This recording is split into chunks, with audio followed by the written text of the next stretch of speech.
ils ont préparé quelque chose contre le Togo. Ils ont préparé quelque chose contre le président Faure. Nous, de l'AES, nous, de l'Afrique, nous avons aussi l'obligation morale de le soutenir, vaille que vaille. Et nous avons aussi l'obligation de déconstruire tout ce qui est entrepris comme campagne médiatique d'intoxication, de délation contre ce régime. La campagne médiatique contre le régime togolais a commencé juste après la dernière tentative de coup d'État contre le président Traoré qui a échoué. Le but du dernier coup d'État contre le président Traoré visait quoi? D'ailleurs, même de tous les coups d'État contre le président Traoré visait à isoler le Mali et le Niger. Parce que dans leur calcul, l'accès maritime garanti et principal que nous avons au niveau de l'AES, c'est le Togo. Et le Togo, ça doit forcément passer par le Burkina. Si dans leur calcul, ils réussissent à faire tomber le président Traoré, la suite allait être facile parce que le Mali et le Niger seront entourés d'États hostiles. Et ça allait rendre compliqué la dynamique. Et un échec à ce niveau, ils ont réfléchi à une nouvelle dynamique pour voir comment est-ce qu'ils peuvent atteindre cet objectif en allant détruire directement les choses à la source.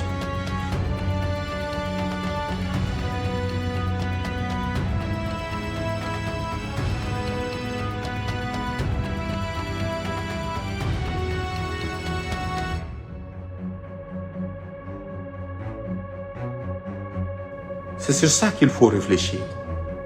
Les gens peuvent avoir des revendications légitimes, mais il faut qu'on réfléchisse ensemble à ce qui est bon pour nous, pour notre devenir en tant que peuple noir au sud du Sahara, au regard des défis auxquels nous faisons face.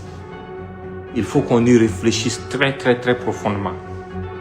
Si des gens aujourd'hui qui applaudissent l'AES, qui disent aimer notre dynamique, se retrouvent en porte-fou avec le régime togolais, mais si vous aimez l'AES, faites un lobbying auprès des leaders de l'AES pour qu'ils intercèdent auprès des leaders togolais pour porter votre voix afin qu'ensemble on puisse voir ce qu'on peut faire, ce qu'on peut réaliser. Si quelqu'un comme Nathalie Yam, qui est une citoyenne lambda, sans aucun poste de responsabilité, pour sa voix, pour son soutien à l'AES, est qualifié de tous les noms, subit toutes sortes de représailles et de sanctions. Mais vous pensez que quel sera le sort de quelqu'un comme le président Faure qui, malgré toutes les pressions, ont refusé de céder et ont continué de soutenir leurs frères et sœurs de l'AES. Il faut qu'on y réfléchisse profondément. Les gens qui sont en train de vous dire qu'il faut, coûte que coûte, mettre un terme au pouvoir en place au Togo, qu'est-ce qu'ils vous proposent comme alternative? À ma connaissance, personne n'est déplacé interne au Togo. À ma connaissance, je ne sais pas comment le gouvernement togolais s'y prend. Mais malgré toute la menace, ils arrivent à protéger le peuple togolais. Nous vous aimons. Nous ne sommes pas dans la logique de quelques rancuniers achetés qui sont au service d'intérêts étrangers qui veulent coûte que coûte mettre votre pays à genoux. Non. Nous sommes au service de notre conscience. Et nous savons par expérience, avec tout ce que nous avons traversé et que nous continuons de vivre, que beaucoup d'entre vous ignorent ce qui nous guette si on faiblit. C'est pour ça qu'il faut passer le message à nos frères du Togo pour qu'ils comprennent. La vraie souffrance là, c'est pas ça. Hein. Le régime togolais a fait preuve de leadership. Je l'assume, je le dis et je le redis et je le redirai. Quand la CEDEAO dans son ensemble avait essayé d'étouffer plus de 70 millions de personnes au Burkina, au Mali, au Niger, c'est le Togo qui a dit on ne va pas affamer mes frères devant moi.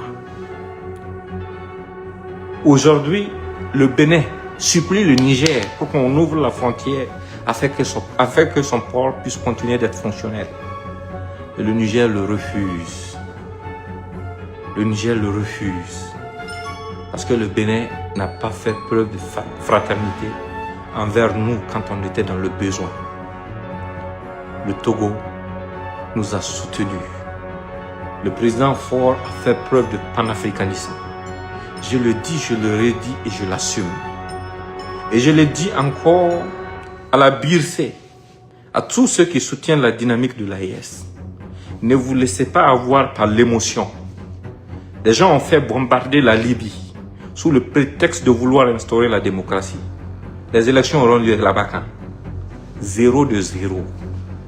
Combien de nations qui prospéraient ont été détruites sous le prétexte fallacieux de la démocratie? Nous ne sommes pas en train de défendre une quelconque démocratie. On est en train de défendre la solidarité entre nos peuples. On est en train de défendre une nouvelle perspective et un nouveau dynamisme pour pouvoir avancer et nous en sortir. On ne veut pas d'une jeunesse qui va être à la solde de voix étrangères discordantes qui vont essayer de s'aimer de la division. On ne veut pas soutenir des gens qui prônent la haine sans aucune raison, qui essayent de tout faire pour détruire sans savoir pourquoi ils le font. Il faut que vous vous ressaisissiez. Ça, c'est notre combat. C'est le combat de tous les panafricanistes, des vrais. Ce n'est pas de ceux qui n'ont pas compris. Les gens vont vous célébrer pour dire non, le port du Togo appartient au peuple togolais, pas au régime togolais. Mais bien sûr, le port d'Abidjan appartient au peuple ivoirien, pas au régime ivoirien. Mais le régime ivoirien avait fermé ses frontières. Le port du Bénin là, appartient au peuple béninois, pas au régime béninois. Mais le régime béninois avait fermé ses frontières avec le Niger et a privé des femmes et des enfants du Niger de médicaments. Combien de femmes sont mortes en couche durant cette période là-bas? Elles sont nombreuses. Combien d'enfants ont perdu la vie dans cette circonstance? On ne peut pas minimiser le rôle important qui a été joué. Et on savait que ça allait suivre. On savait que ceux à qui ça a fait mal, ils ne pouvaient pas laisser ça comme ça. Mais ce qui fait mal, c'est des gens parfois qui ont un cerveau, qui réfléchissent, qui analysent, qui se laissent prendre au piège de la manipulation de l'ennemi. Depuis quand est-ce que vous avez vu la presse française dans son ensemble se mobiliser pour une cause et voir que cette cause est une bonne cause? Ils ont préparé quelque chose contre le Togo. Ils ont préparé quelque chose contre le président Faure. Nous, de l'AES, nous, de l'Afrique, nous avons aussi l'obligation morale de le soutenir, vaille que vaille. Et nous avons aussi l'obligation de déconstruire tout ce qui est entrepris comme campagne médiatique d'intoxication, de délation contre ce régime. Parce que ce ne sont pas des arguments qui manquent. Tout ce qu'ils sont en train de vouloir vous avancer comme argument, ce sont des choses qui n'ont aucun sens. La France qui utilise sa presse pour essayer de vous motiver, pour que vous vous déchirez là. Il y a combien de Français qui sont sans abri en France? Il y a combien de gens qui fouillent les poubelles pour manger là-bas? Il y a des améliorations qu'on doit faire. C'est indiscutable. On doit tous travailler à ce que les choses s'améliorent. Mais je vous assure que aujourd'hui, ce n'est pas en détruisant ce qui est là que vous allez aboutir à quelque chose de meilleur.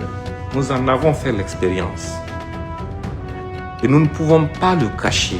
Nous sommes reconnaissants, nous sommes fiers de ce que le président Faure a apporté comme contribution pour que cet AES-là puisse exister. Et nous serons toujours fiers de ça et nous allons le défendre sans aucune peur.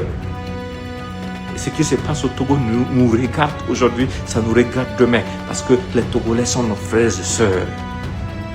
Il y a des Togolaises qui sont mariées au Burkina, des Togolais qui ont épousé des femmes burkinabées. Nous sommes le même peuple avant même que ces frontières arbitraires ne soient tracées. nous allons nous mêler. Si la presse française peut depuis Paris faire des éditions spéciales sur le Togo, et nous qui sommes voisins du Togo, qu'est-ce qui va nous priver du droit de dire ce que nous pensons de cette situation? Donc ce n'est que le début. Et nous allons continuer ce combat. Et nous allons rester droits dans nos bottes auprès du président Faure. Et nous savons que cette épreuve-là, elle va finir par passer. Et le vrai peuple togolais qu'il incarne vaincra.